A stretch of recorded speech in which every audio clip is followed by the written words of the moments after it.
let's just take my parents for a second. Okay. My parents are good people, lifelong Democrats. They live in L.A., surrounded by Hollywood types.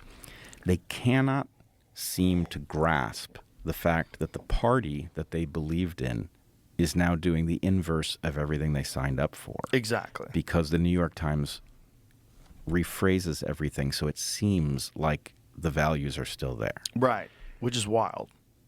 It's crazy. And if you're not a New York Times reader, you can barely figure out what these people are talking about. Did you see the article that I posted on my Instagram that's a title of a New York Times article for today?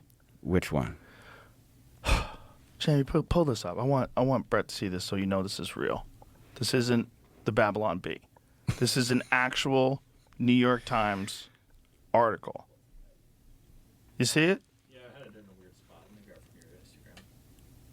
This is so crazy. It's really hard to believe that someone would print this and the New York Times would say, yeah, we like it. Put it out there. I'm not quite sure what to expect. Look at this. Oh, yeah, of course. The Constitution is sacred. Is it also dangerous?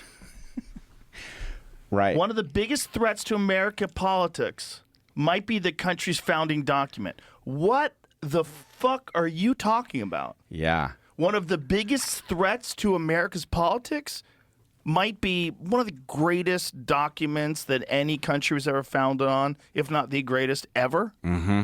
That could be a threat to America's politics. What politics are we talking about? Like what? How could you possibly gaslight me enough to go along with you on this?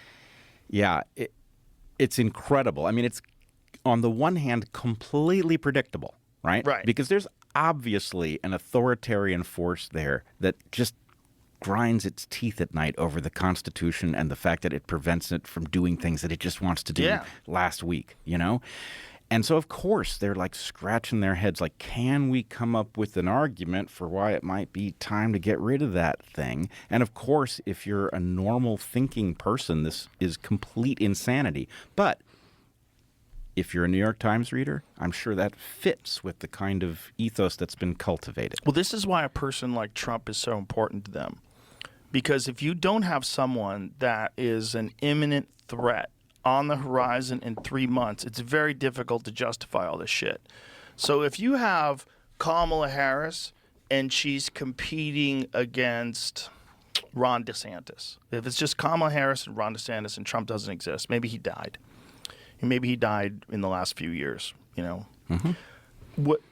How could you wouldn't be able to make that argument? You wouldn't. There's no imminent threat. Right. Right. Let's say Mitt Romney. Let's say someone even more moderate as a Republican, even more palatable. You can't make that. You can't make that argument that we can't have a First Amendment because the First Amendment is getting in the way.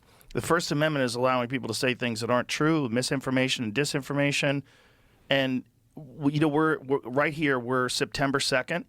I think yesterday was the first day where Brazil banned Twitter. I know. So X is illegal to have in Brazil as of today, as of yesterday. And not only is it illegal, but you go through it through a VPN and they will charge you $8,000 a day. I know. It's incredible that we are watching this. Insane. But I would remind you, they did pull this stuff when it was Mitt Romney, when it was George W. Bush, right? The rhetoric was still existential threat, right? And they always have particular versions of this, right? Not as ramped up as this right. is, though. This is like Hitler talk. They never talked about Mitt Romney like he was Hitler. I agree. And as I've been saying since the beginning of this electoral cycle, they fear Bobby Kennedy far more than they fear Trump because actually Trump gives them the only argument for their existence that is functional. Right? They don't have an affirmative argument for why they should be in power, but being the alternative to Trump is, that's a pitch. Right. So we are now somewhere pretty interesting in the sense that I think, to the faithful, that argument still works. But to a larger and larger group of people, they're seeing right through it. Yeah. They're understanding. First of all, we lived through 4 years of Trump. Right? Right. There were good aspects. There were bad aspects. But, it was not distinguished as some moment of, total failure of our system or something. Right. You know, there were a lot of elements of it that were very positive. Right. That's and that's where a fun meme is. There's a fun meme that someone made about how you're telling me that he's going to do these things that he didn't when he was in office, and you're telling me that you're going to do these things that you didn't do and you're in office now. Right. Like, what? And add to that, you're doing the things that you're accusing him of intending to do, right? Yeah. All this lawfare stuff, that's frightening. They're weaponizing the courts. Yeah, and they're weaponizing the courts over what was a misdemeanor with that's already.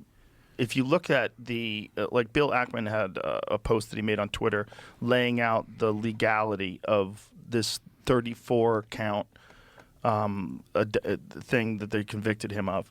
That this is essentially an accounting error or deception. That's a misdemeanor that is past the statute of limitations.